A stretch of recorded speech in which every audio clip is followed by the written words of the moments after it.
can watch this. I have a really high IQ to understand Rick and Morty. Really? So I should be the specialist on this. I'm gonna head out now. Pretty girl, I'll run away with her.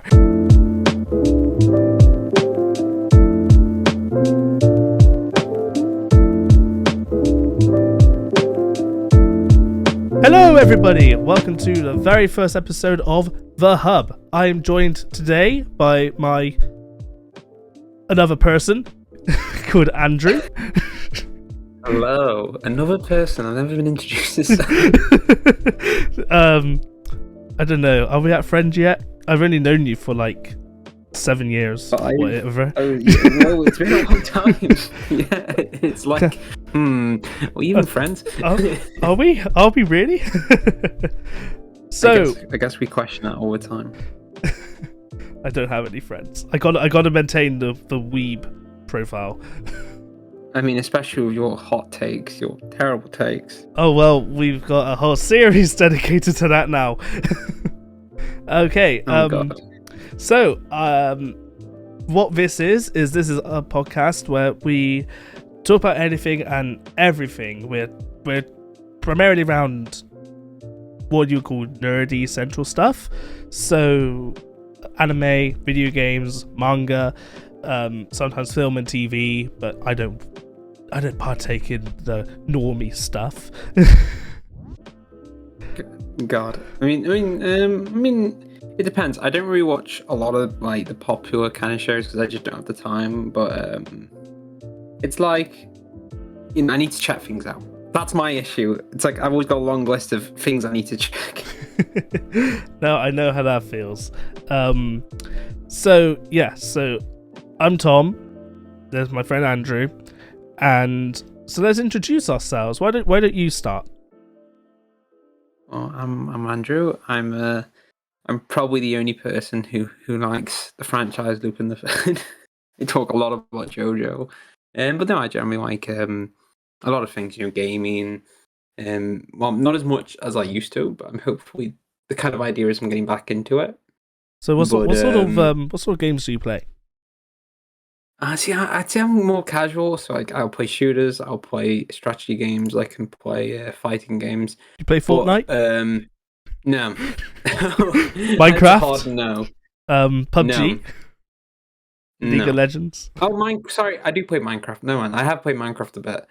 Minecraft's great. I always played Minecraft growing up, and I've played it a lot, obviously, throughout the years. PUBG, nope. Battlefront 2 original, the best. Well, I mean, there's two Battlefront 2s, and they're both excellent games. I play both of them quite frequently. There are two really good Battlefront games, but when the second Battlefront 2 game came out, I didn't like it so much. But EA? EA's one. EA's Battlefront 2.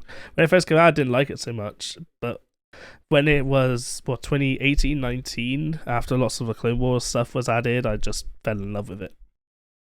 Oh, yeah. I mean, I always liked it. But they added a lot of Clone Wars stuff, and it was just it's become one of my favorite online games. Like I was playing it 4 years, non-stop online.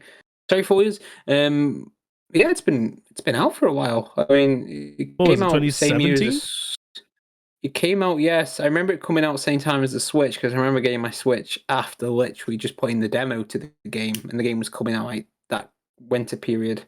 But I actually cancelled my pre-order at first because of all the microtransactions, and I ended up getting the game, I think, the year after. Didn't quote me on that. Okay. No, I got the game for Christmas when it came out. I did put a pre-order in, but then my dad said that he was going to get it for me for Christmas. And as glad as as happy as I was that he said that, it meant I missed out on getting the pre-order Rey and Kylo Ren exclusive skins, and those were my two favorite skins, and I could never use them until I got a PC and I could use a mod to actually use them. I had those skins because I still had my I pre-ordered. You kept the pre-order. My pre-order. Kept the pre-order. But I still had the pre-order code. I still got the pre-order code, so Amazon didn't care. Amazon didn't seem to care. I think it's because they understood a lot of people were just stopping their pre-orders of the game at the time, so they just kind of knew, and they probably weren't questioning people. I remember that the amount of time it would have taken to unlock hero characters would have been horrendous.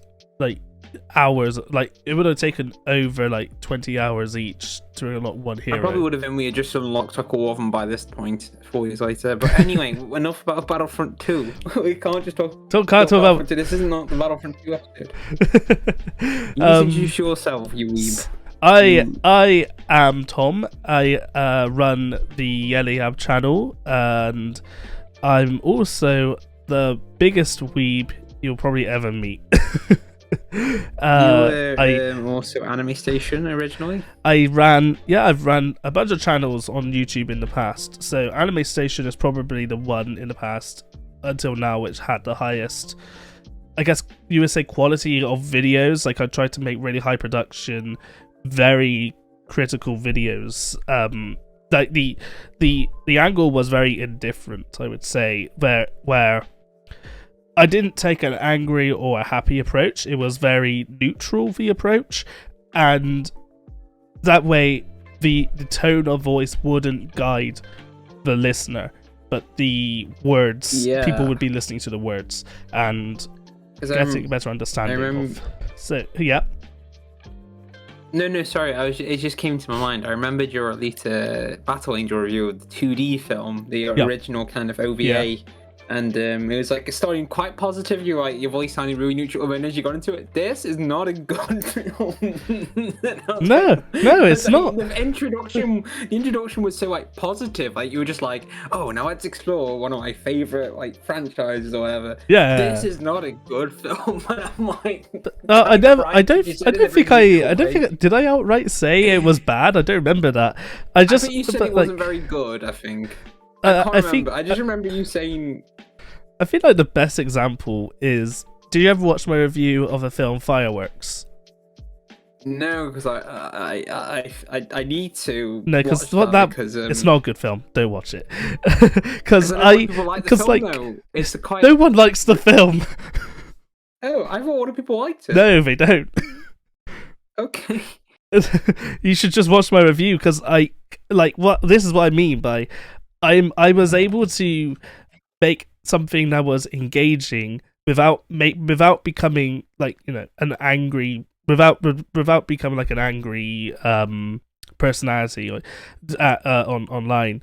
Being able to convey why this thing is bad whilst not being angry about it, just conveying why I didn't like it, what I felt was bad about it. Like there aren't many good points about Fireworks other than there are some scenes where it looks really nice, like visually. That's it. I see. So I imagine it's more about its animation than its this kid who has literally nothing going on wrong in hed life decides that he's going to run away with a girl that he's just met, and the girl is a few years older than him. This guy's like in school. He's just a stupid kid who was just like, pretty girl, I'll run away with her. No, that just it was so stupid. Well, but yeah, your background is very much in essentially been obviously an anime fan longer than me, a manga weeb longer than me, and I've kind of stumbled into it. I feel like you've probably read. I think you've read more manga than I have. Yeah, but I've never been an avid manga reader. You were, you're more of an anime viewer. Yeah, animation is what I like. I do love. There's always going to be that divide with people. It's like there's going to be people who are more anime fans, and there's people more manga fans. Like my friends more anime. Just depends what you like. I like moving pictures and audio. You need it dumbed down. I'm joking. I like the pretty colors. I mean, but yeah. So so hopefully this podcast portrays kind of our differing opinions because we've been great friends for a while, but yet we bicker about every little thing. Like if somebody read our messages to each other, they probably think that we hate each other. Because I mean I have autism, so what I do is I don't sugarcoat. I just dead ass say it how it is, and like how emotion doesn't come into the brain when I'm writing. I'm literally just I just type it as I think it is, and a lot of people find that really like they find that disconnect with the emotion really hard, and I'm just like, well, it's just what I think. I don't mean it in an aggressive way. I mean, I get the feeling people would take that as quite rude, but I think Yeah. it's not. It's just very straightforward. Yeah.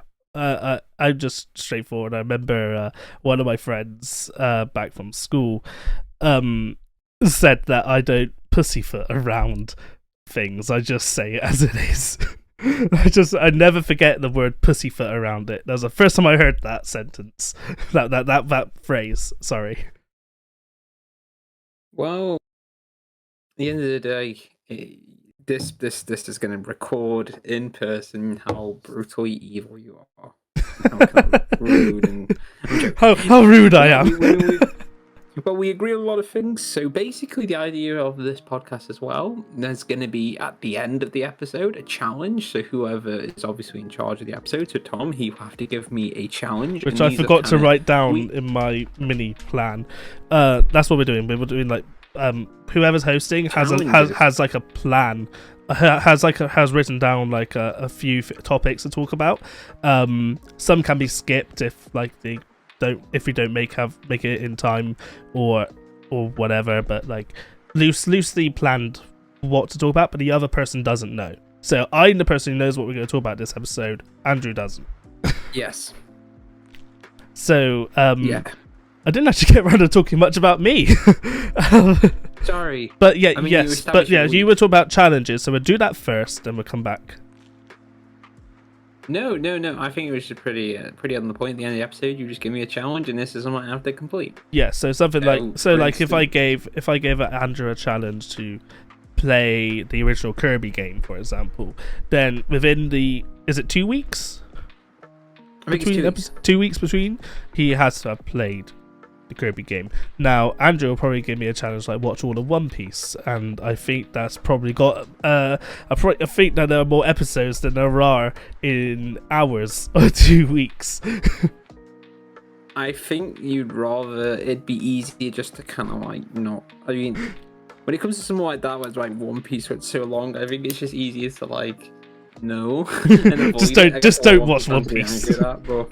I'm interested in reading the manga. I've got a few volumes, but I'd like to read at some point. But it feels like there's just got to be a point where you just like it could just be too much. One Piece will be the thing I get to when I've completed everything else that I wanted to experience. When you're on an island alone, you finally have time. Yeah. Or I've finished everything else in the world that I've ever wanted to like watch and play. Yeah. So tell us more about yourself, then. You're more of a gamer as well. Yeah, I played too many games this year. Far too many games. Like right now, I'm playing Shin Megami Tensei 3, which is this series where it's like a dungeon crawler Japanese role playing game. But yeah, about me. My God, what is there about me? So, like I said, I have autism, and that's something that I'm okay with sharing. I know a lot. You are too. I know a lot of people may not want to, and yeah, that's just part of me. I been an anime fan since I was about 13, and I became an anime fan because actually no, this is something okay. This is something I want to get around to later. I'll talk about this later in the same podcast. Yeah, been an anime fan since I was 13.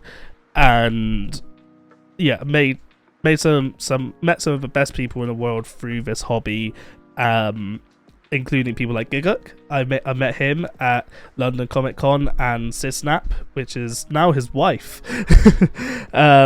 So that was amazing. So I felt like this hobby or this anime hobby is just, you know, opened so many doors for me. It's also made me interested in going full time into YouTube as well. So yeah, anime is just one of those things that it somehow inspires people to do things. That's what I think. Well, I mean, you have nearly every I think you have every PlayStation, a lot of old consoles as well. So you get to play a lot of games you emulate as I well. don't So you have a played all the Harry PlayStation Potter 1. games. I don't have a PlayStation Do you 1. not? No, and my Oh, you can play them PlayStation on. 2, because I moved house this year, my PS2 broke when moving house. I see. Why do you think I've been using emulators? My PS2 broke, but I can still play the games.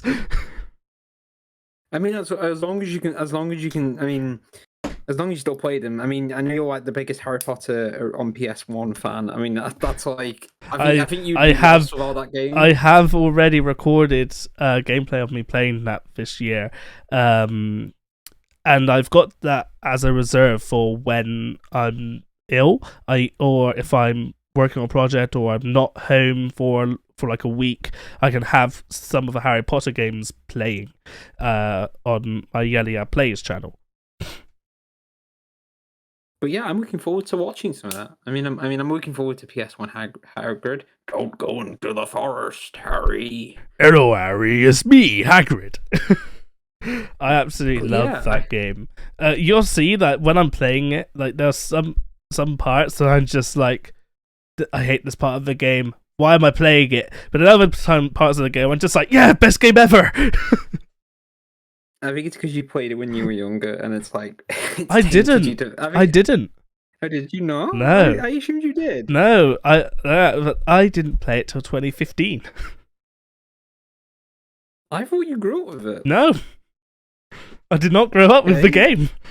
I remember I saw.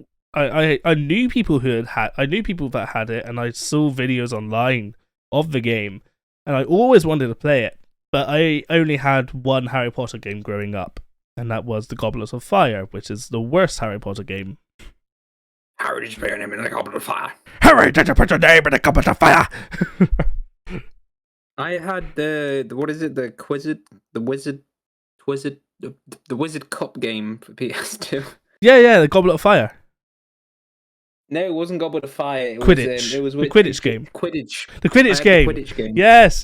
I got that one. I couldn't beat the first mission because as a kid, I just couldn't.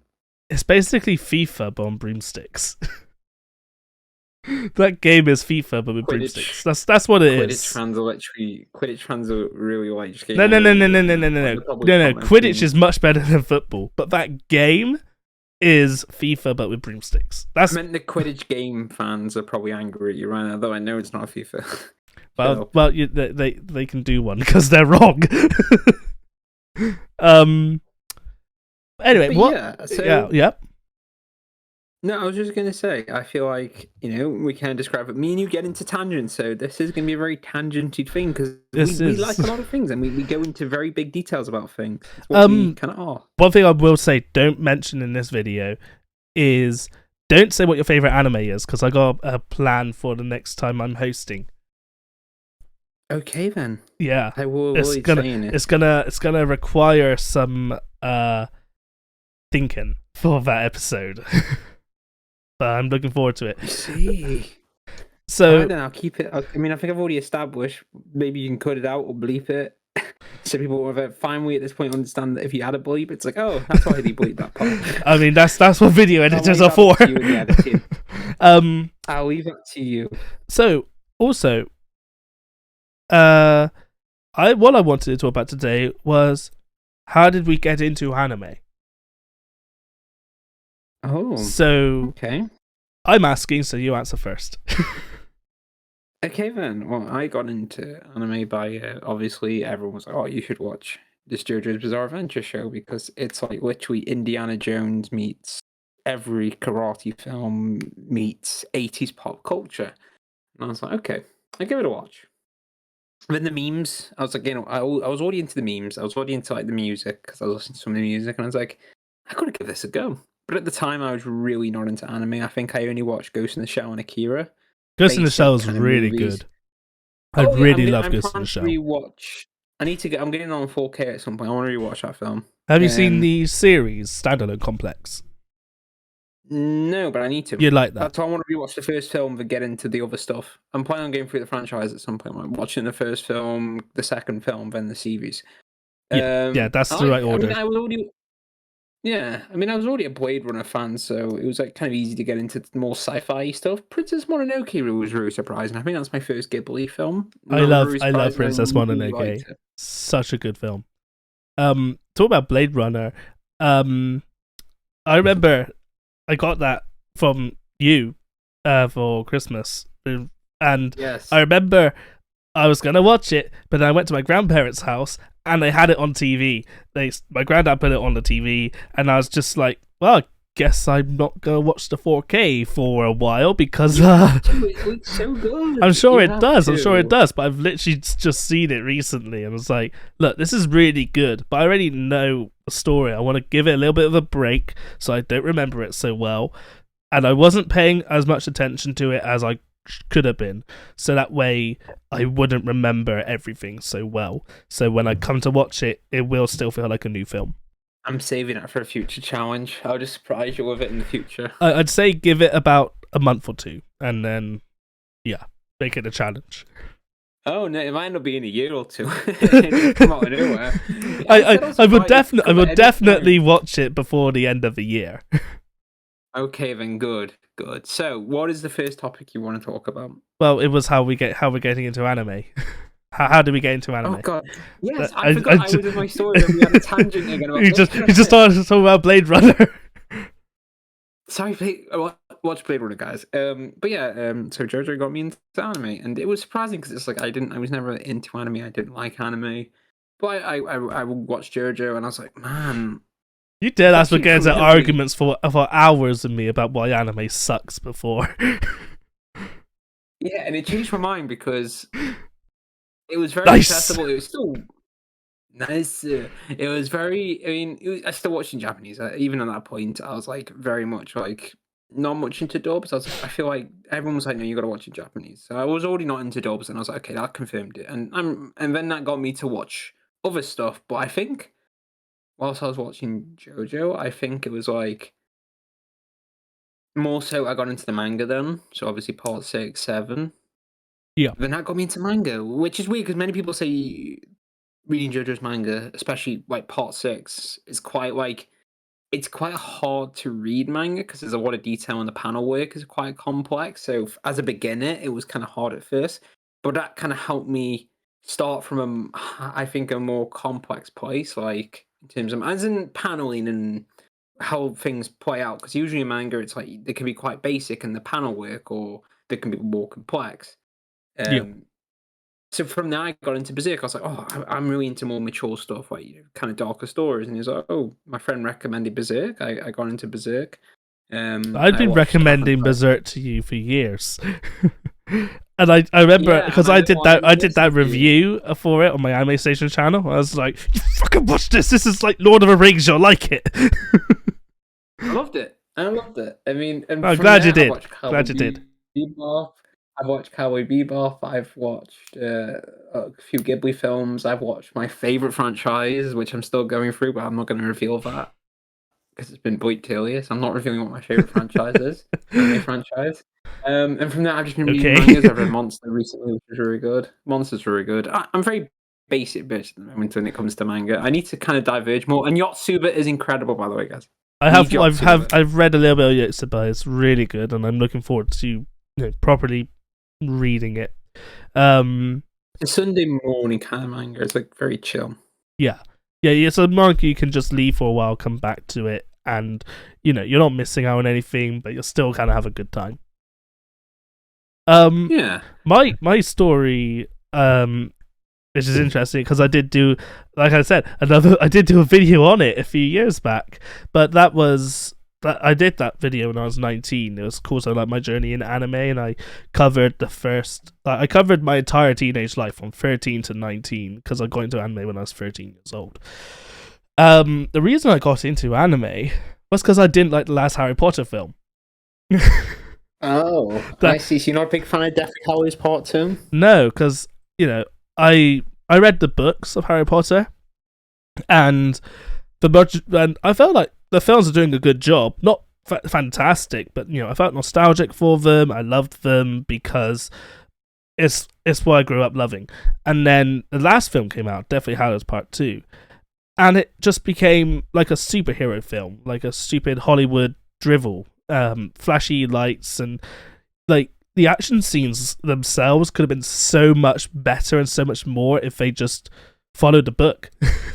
It was literally people using wands like guns.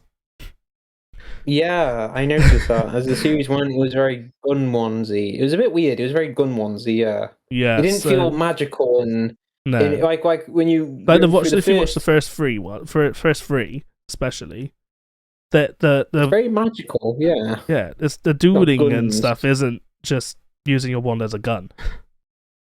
It was like creatures, making And snakes or there's lots of stuff that breaks the lore in the films, like how when Voldemort casts Avada Kedavra, most of the time he's doing it without talking, without making eye contact, and he's just flinging his wand, and Harry's blocking them. Now you can't block that spell. That's the Killing Curse. You can't block it. You have to make eye contact when you cast spells in Harry Potter.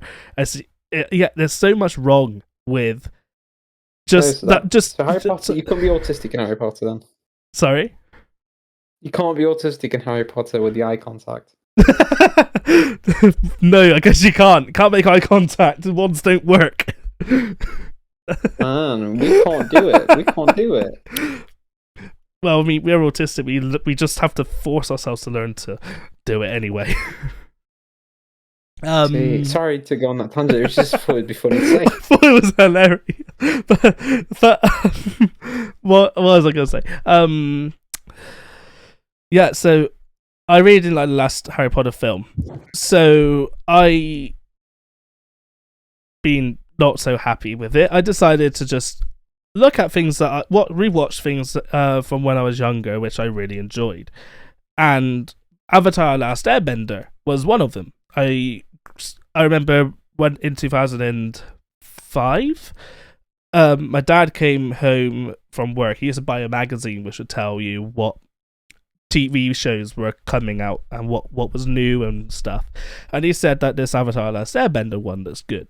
So we sat down in front of the TV. I think it was a Saturday or a Friday, afternoon, evening, and we watched Avatar: Last Airbender, and I just fell in love with the show.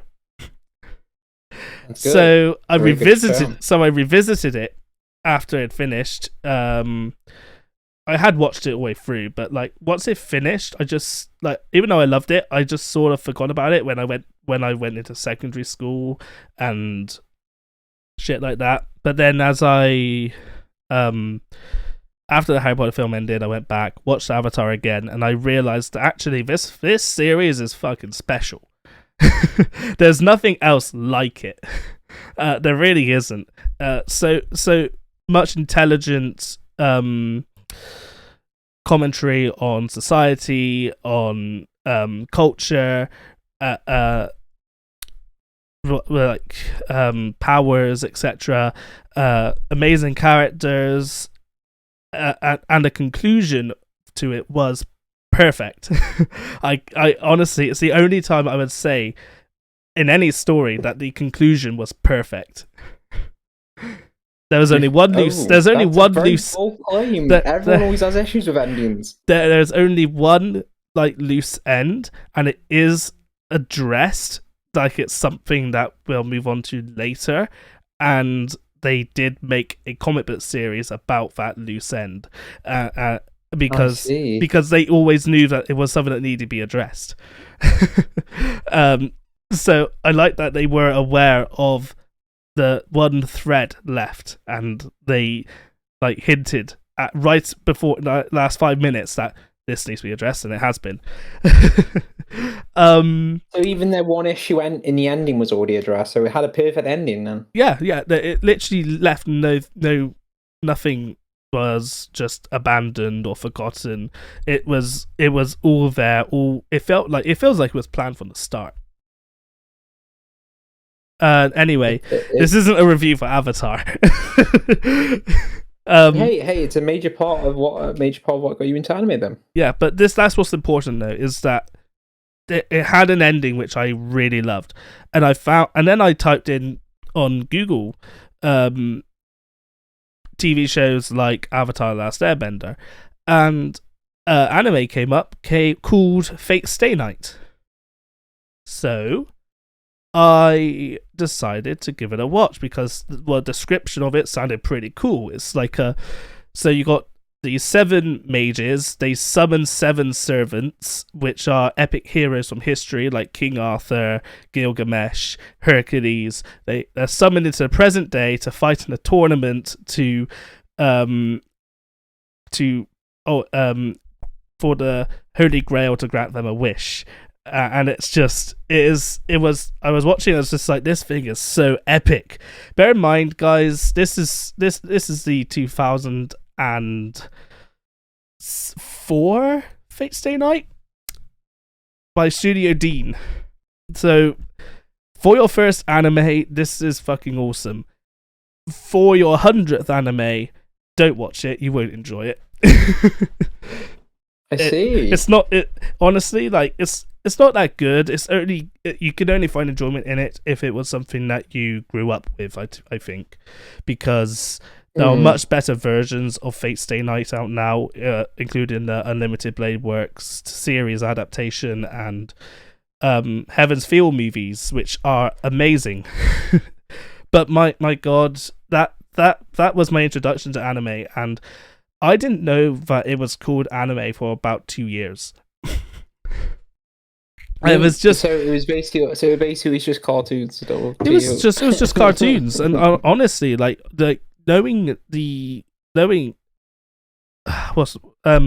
because anime was so unpopular back then, nobody knew what anime was. It had different names. One of them was like Japanimation, so animation from Japan. But I didn't know for a while these were from Japan. These were just cartoons. These were just cartoons made for adults, I guess, in my eyes. But yeah, I sort of came to a point where after I watched Death Note, I was like, look, I'm nearly 14 years old now. I can't be watching these shows.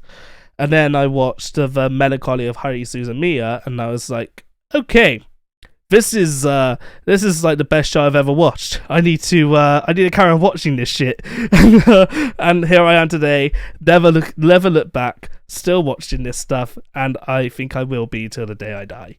I will literally have. Still your favorite anime as well? Oh, what's that? Never mind. Bleep that. No, bleep that bit out. I said still your favorite anime. You can bleep that. Okay, wait, well, that may not be. You don't know that. Oh. You don't know that. Nani? Sorry.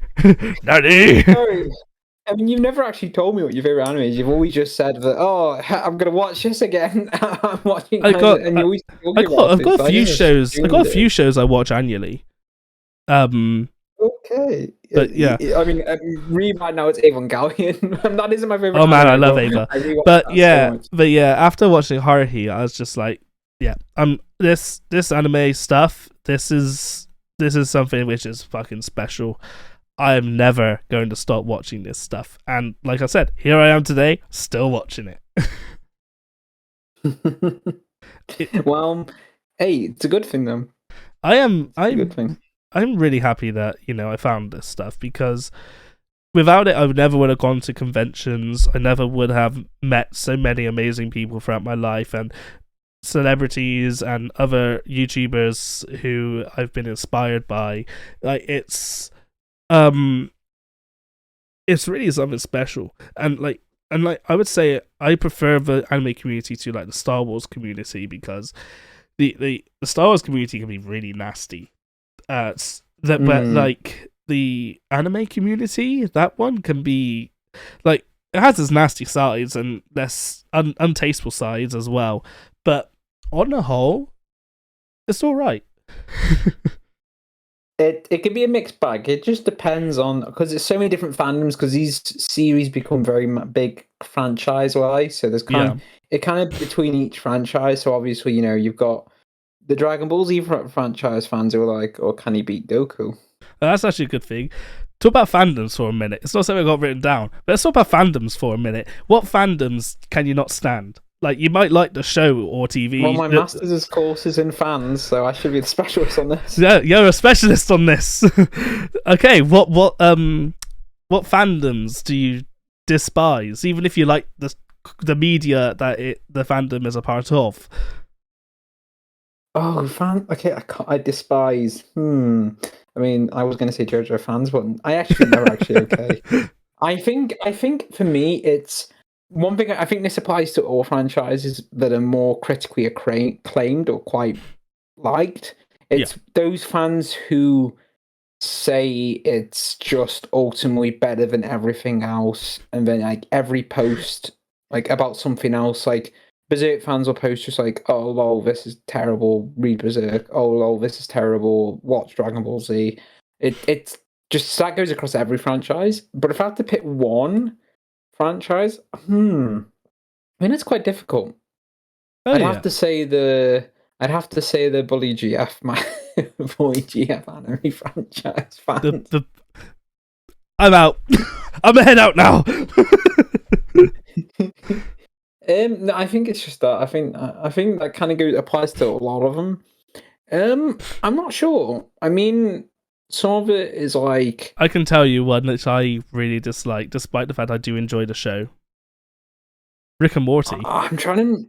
Oh, Rick and Morty fans. I didn't know if we were talking about anime and things. That's fucking anime. Yeah, they are one of the worst fandoms. Yeah, they are probably the worst I've come across.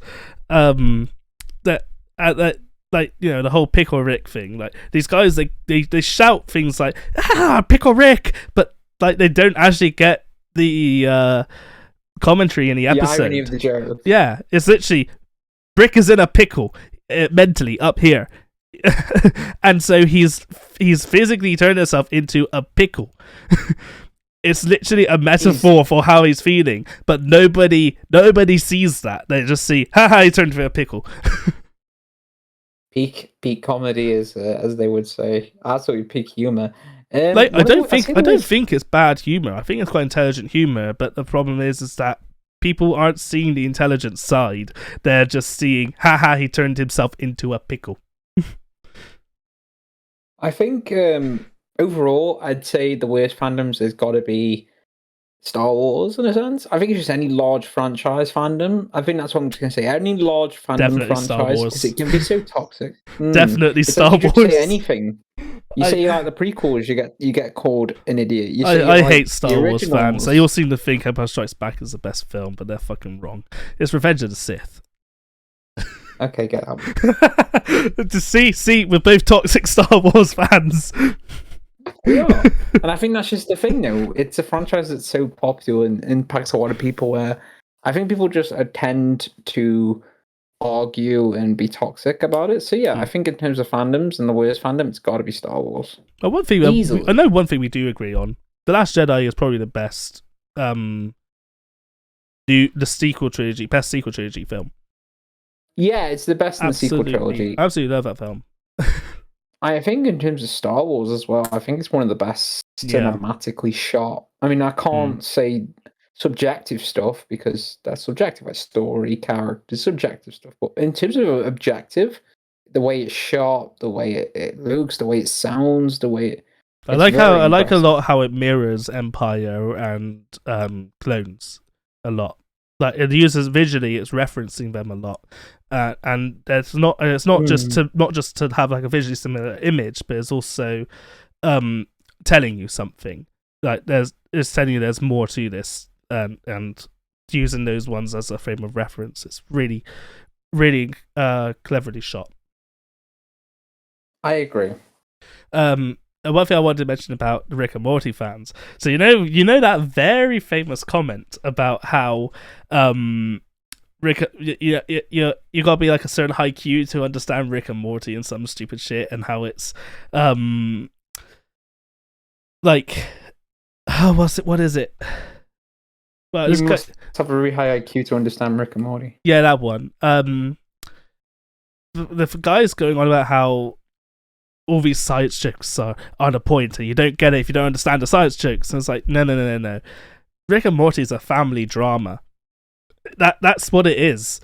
It's a family And it's drama. cool, yeah. The science doesn't matter. You don't have to understand any of the science stuff to understand the main story. The story is a dysfunctional family, and that's trying to fix itself, but they're constantly not honest with themselves and with each other, so they're making it worse. That's what it is, but people don't see it. They see Kid and Space Granddad going on adventures. I think well, I mean, I have my issues with the show. I do think this show, as it's gotten like older and as it is now, I do think it's just gone to a point where it is just that, though. Yeah. Well, I think they've given up. Well, they've just kind of given into the franchise's ways. It's just it's Rick and Morty. It's so popular. It was popular. I think it's kind of quieting down in popularity. It has dropped off. It's what happens when you milk it. Because Rick and Morty was everywhere. It's like, oh, it's this, it's that. It's got a game now. It's got you can get the Szechuan sauce. It's got a hentai game. Oh God! It really does. It literally has like a text on it saying, for legal reasons, we have to say that these characters have been aged up. And I was just like, what the fuck is this? What the fuck am I reading? That mustn't be official. It's not official. No. But it's just to say. It's just. I'm surprised you're watching. Why are you looking this up? That's the biggest question of the episode. Why are you looking this up? Because I'm a Rick and Morty fan, and people just post this stuff all the time, and I'm just like, why was this even made? Why? I should stream it. No, Twitch wouldn't allow that. No, they would not. You can upload it to like a new Pornhub or something. Anyway, welcome to this episode of Pornhub Gaming. I'm never doing that. Never. So, what is your next subject? Yeah. So next subject. I was going to lean into it more smoothly than that, talking about the Star Wars franchise. Let's talk about the Kenobi show. You're right. Oh, I was actually going to say, can we discuss about Kenobi? I didn't want to ruin your plan because we were talking about Star Wars. I also wanted to say let's talk about Jurassic World Dominion, but you haven't seen that yet, so yeah. No, I need to plan to watch it. Yeah. We'll get to that. Fake that. Jurassic fan here, guys. Well, listen. I didn't like Fallen Kingdom. Okay, you didn't. I like it until it's ending. I didn't like its ending, but we're not here about Fallen Kingdom. We're here. Look. Without that ending, we wouldn't have Dominion, and Dominion's really good. Okay, where does this Kenobi? We'll get back to the dinosaurs. Let's talk about Kenobi. So, what did you think? Incredible. You liked it. I didn't even need. I said it straight before you even said what you think. It's incredible. I loved it. I think it's really good. Granted. I think it's really good. I don't think I like it as much as you do, but I really do like it. I think a lot of people in my work love it as well, which is nice to see. Like the average audience seems to be loving it, which is good. I like the fact that a lot of the average audience is liking it. Obviously, the Star Wars fans who hate everything, but I'm glad to see more positive now, especially if Hayden Christensen, because that guy has just been bullied to shit since he did Anakin Skywalker. Returned the King, and he's literally returned, and people will love it. And it's just like, yeah, George Lucas was right. The adults are gonna hate you, but the kids love you, and as they get older, you'll see that. And I think that's gonna be the same with people like Daisy Ridley. Like, you know, the little kids that love her as Rey, they when they grow up, Daisy Ridley will see that, and she'll be like, okay, I did something right. So is that when we get the Finn show, and then it's like hell yeah, the Adventures of Finn and Poe. Then they have like Rey, but because it's Daisy Ridley when she's like in her 40s, they have to like de-age her a little bit, but she's still like Anakin. So this is spoilers. I will have to get into that. Oh yeah, so we're going to talk spoilers here, guys. We're talking spoilers here. You should have watched it by now. It's fucking Star Wars. The duel was incredible, despite it being a bit in a weird, random off location, and the duel being a little awkward in the sense it felt a bit video gamey. I felt like the beginning. I felt the beginning of the duel was very jarring. I wasn't quite into it until after everyone came out of the rocks and was in the fight. But before that, it was just kind of like, oh, I guess they're fighting now. I get for me, I think the duel itself, I think that's what Jedi in their prime should be doing, like using their force abilities and going at it. I feel like the technology's there for it now, like Yeah, in terms of green screen and acrobatic stunts. yeah. I feel like it feels like what George Lucas wanted to always do, but a mixture of obviously the production crisis of his prequels, because obviously each film was made in such tight deadlines. Well, I mean, So I you imagine he should. I couldn't think do you much should of this listen stuff. to Yoda because Yoda talks about how the Force is not a weapon, and that's why when Jedi and Sith would duel in the past, they wouldn't use the Force; they use the lightsaber because the Force isn't a weapon. But because of course I these are mean, for the different, because of Jedi. course these are different creators, who have a different interpretation of what the Force is to the original creator. They may have some creative liberties on how they utilize it. I always thought that obviously the Sith would use it as a weapon because we see in Empire Strikes Back how Vader was using the Force against Luke a lot more, like he was throwing chunks at him and Yeah, I'm not saying using it to it can't be used, but I'm saying that the usage would be much lower if it was. I mean, I feel like the way how George talked about the Force is he doesn't like it being used as a weapon or something to be used in combat, but more so as an energy field that's around all objects and stuff. Kind of. I feel like the Force is George Lucas's way of describing what a god is. oh yeah, it's metaphysical. It's this idea of life energy and this kind of god sense. But I think what I like about Obi-Wan Kenobi is him finding God again, the Force. He had to find the Force again, and guess what? He found God. It was Liam Neeson is Qui-Gon Jinn. It's about finding himself again. He became the Jedi he Obi-Wan was. found God. I liked how Obi-Wan lost himself. I mean, Yeah, he Revenge of did. the Sith at the ending doesn't give us much to go off in the sense like that ending until A New Hope, where he's still the Jedi he used to be. I like how this show brings him that no, he was traumatized. He wasn't just on the desert hopeful that Luke will one No. day rise again. He had his doubts. He had his issues. He was like, I like that because it's like he's a human being. He's not perfect. Hmm. I think this is what I'd like to think that George Lucas intended this for the character because, Yeah. like, I feel like as George has gotten older, he said like stuff like how he wanted Luke to be more questioning of his beliefs, and that's what George. And I feel like this is perfect for that. I've seen people say, "Oh, why is Obi-Wan giving up at the start?" It's like the man was on the man's been waiting 10 years, and it's like he lost his Padawan. He thought Anakin was killed. I liked how seeing Vader stunned him so much and he just couldn't talk, he couldn't even react. Yeah. And it just furthered his progress back. Like he regressed more after seeing Vader. But seeing that he had to help people, he just kind of got back up again. He was like the Obi-Wan we knew from the Clone Wars and from the original movies and then prequels, sorry. And then Yeah. I felt and then like at the that. end of the series, You know that scene when Obi-Wan slices off Vader's mask. yeah. Yeah. I like that the duel just sort of stopped. The fighting part stops there. Like Obi-Wan's seen this really is Anakin, and Obi-Wan sort of inside has sort of retreated. Like he can't fight his friend, his brother. He can't.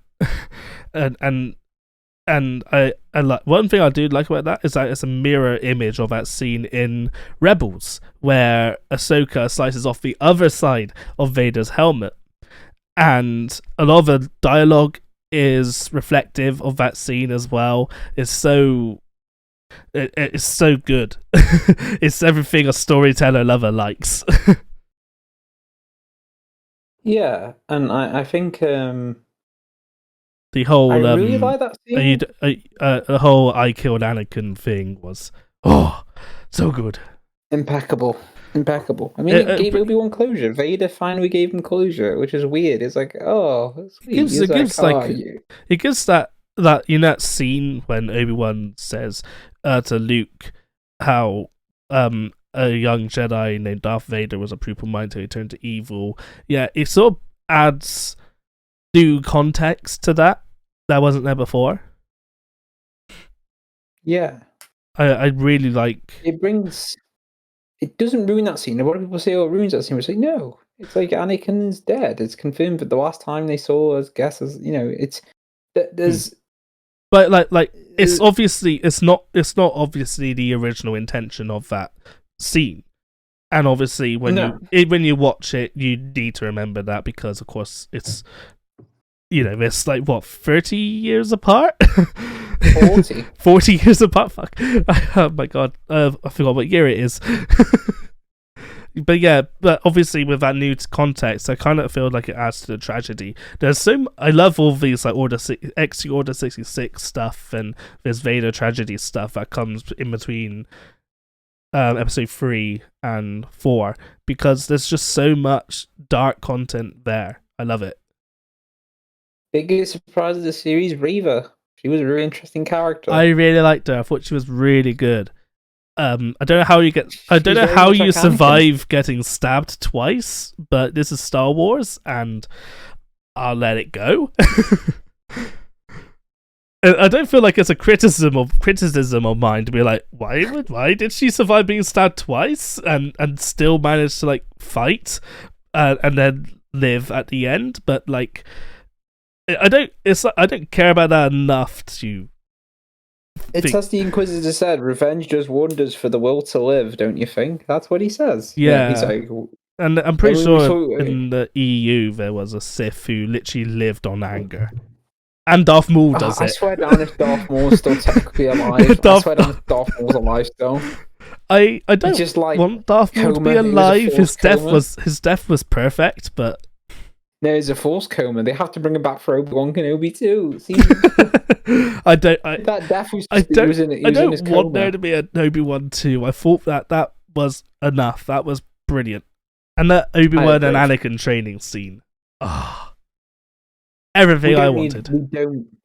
We don't need a season 2, unless it's going to be the Clone Wars again, but with Aiden and Ewan McGregor.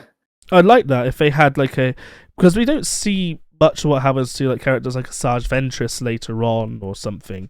So it'd be nice if we have a series. I won't spoil what happens to her. Have you got the book? It's in the book. Yeah, I got the book. I haven't read it. I probably never will, but for losers. Books are for losers right now, says the anime fans. But I didn't say books are for losers. I read manga all the time. I was about to say I read anime all the time. I'm a boomer. I mean, you have to read the subtitles. But yeah, Obi-Wan was great. I loved Obi-Wan. I think if I have to give the series a rating, it'd be a B. Yeah. So that means it passed highly. Had a few issues. I didn't like its cinematography very much. It has this weird shaky cam. Some of the production quality it does that weird thing that the Mandalorian does, where the shadows are like really deep, and it hides a lot of the details, and I don't like it when they do that because I got like my monitor here, my TV there. They're really good for shadow detail, but this series is just too dark. I also just think that it just has not very inspiring. I think it's cinematography, which is a bit of a letdown. And I feel like sometimes his acting comes a little bit too forced, just a little bit too forced. It's like Obi-Wan's like, he's like, I can't give you any ships. And he's like, but I need, we need to go and save her. And he's like, okay, then you do this for all of us or something. And it's like, it's just a little bit too forced. I mean, then again, we have the prequels, which don't have the best acting. Sorry, I know you're a big prequel fan. You have to understand they don't have the best acting. They can be quite forced. To be honest, if you want me to be honest, I acknowledge that the prequels do have its fair share of problems. However, I see the same problems in the original trilogy. And I agree. You agree. Okay. So many people will hate me for saying that, and I don't care because Star Wars. Because Star Wars is Star Wars. Bad dialogue, fun, stupid action, goofy characters, you name it, it's there, and it's just they're just kids' films. They're just a bit of fun. That's what they are. And so. But yeah, so with that in mind, I still enjoyed it. I think Obi-Wan, as I said, it's a B. Great character moments. Just those last couple episodes were impeccable. coming from Fallen Order, the story felt very much like a Fallen Order, but with Obi-Wan, which is fine. You can tell they were inspired by Fallen Order a Yeah, I lot, agree with like that. that story of a Yeah. Jedi refining himself. But I feel like it was done more in a help others selfless way, whereas Cal helped someone straight away at the start of the game and then kind of got in trouble because of that. But in this game, I think I in this show, prefer Fallen Order as a story to Kenobi. I think we're at a point now where original characters in Star Wars are more interesting because we just keep seeing the legacy characters again and again. But this is a good send off for Obi-Wan. Yeah. And I also think that I don't need any more Vader for some time now. In live action, in you just wait. There will be something coming out soon with Vader in it, and you'll just be like, "We need more." People are like, "Oh, we need a Vader exclusive series." It's like he's had the entire, he's had 2 trilogies to himself. We've literally seen Vader from birth to death. Like all we got is like cool stuff to fill in between. And the Clone Wars about him as well. The Clone Wars is literally Anakin's story as just as much as Ahsoka's. And yeah, it definitely is. I loved Obi-Wan. I'm hoping the Ahsoka series takes from this in the sense of giving us hard-hitting character stories. But I hope the Ahsoka series has a little bit more. If it chooses to go down with her thinking about Anakin and this emotional distress of the past, I hope it's done in a more gravitas way. I feel like my issue with Kenobi sometimes was like some of the planets are a bit meh. This is Star Wars, and you're saying they just go to a dust bowl in California. I just feel like yeah, there's a budget. Even Star Wars has a budget, but I did think that some of the CGI in Kenobi was really bad if you compare it to something like The Mandalorian. Like The Mandalorian has CGI effects that are better than the majority of films in Hollywood. And incredible, yeah. Yeah, and then I was watching Kenobi, and it's like that scene when Vader pulls the ship down, and it looks like they got somebody who's just doing their very first special effect working on it. I wouldn't be that mean. No, it's not good at all. It's horrible. I'm normally very nice about not good looking CG, and especially because I'm aware of like working conditions for people who work CGI and stuff. But my God, that was not good. That was not good at all. I think it was definitely when Vader was ripping that ship apart. It was like, are you serious? Yeah, that was a bit rough. I looked like a PS2 cutscene. Yeah, and when the like snow speeders appeared in the Imperial hangar and they started firing, it's like, is that really? Is this the actual effects? So is this the quality we're getting? It's Star Wars, Disney. With all that said, it's on a streaming platform. They can literally fix the series and then change the episodes around. They can fix this stuff. Like they can get rid of a guy's arm in a Mandalorian. They won't know. No, they did. They did. In the Mandalorian, there's one of the. Oh, yeah, they did. With the guy's arm, yeah. Staff, like their arm was showing. They digitally removed it. My favorite Star Wars character removed through special effects. George Lucas is back. They must have brought him back. They put a rock in front of him. Yeah, I saw it. It's like, George, you're the specialist of removing people from scenes and removing things. Come back, and he's George, how do we get rid of this person? Put a rock in front of him. He's like, you caught me between my 6th and 7th lunch, but okay. But yeah, so we're approaching the end of the podcast now. So, I'd like to. That's gone by quick. Yeah, so I like to end this episode off by saying, we're going to do some really good stuff with this podcast. It's not just going to be chatting all the time. I'm looking at introducing things like quizzes and games and talk about so many amazing and different topics. And I'm going to lose at every quiz. You're going to lose at every quiz. But what if there's a quiz that you make for me? Can you lose if I get all the answers wrong? I'll have to literally make like like a Middle Earth quiz and just had all the Silmarillion stuff in it, but you don't know. Dude, I haven't read that book since I was like 10 years old. Oh, you've read the Silmarillion. Yeah, but Okay, I don't man. remember Even anything. footing it. I don't remember anything. I I mean, remember, to be honest, like Shelob had that's most I Tolkien remember like fans. Shelob had like a mother or something, and I think there was a dragon in it. To be honest, that sums up the Silmarillion perfectly. There might be there have been an elf or two. There was a dragon. Wasn't Elrond in it for like a lot of it? Elrond, yeah, Elrond is which I'm not going to go into the summary. Yeah, Elrond's in it, but yeah, good. I feel like we would try less tangent next time, but we love to tangent. We're always like that. Yeah. So What, challenges. Have you got a challenge for me? I'm ready. Oh, do we give each other one each, or do we one give each? One each. One each. One each. Oh wow. I didn't know I wasn't ready. You give me. How about you get? How about? Oh, I haven't even thought of one yet. We have to do one each. Yeah, just one each. One each. Tough. That's tough. Okay, then.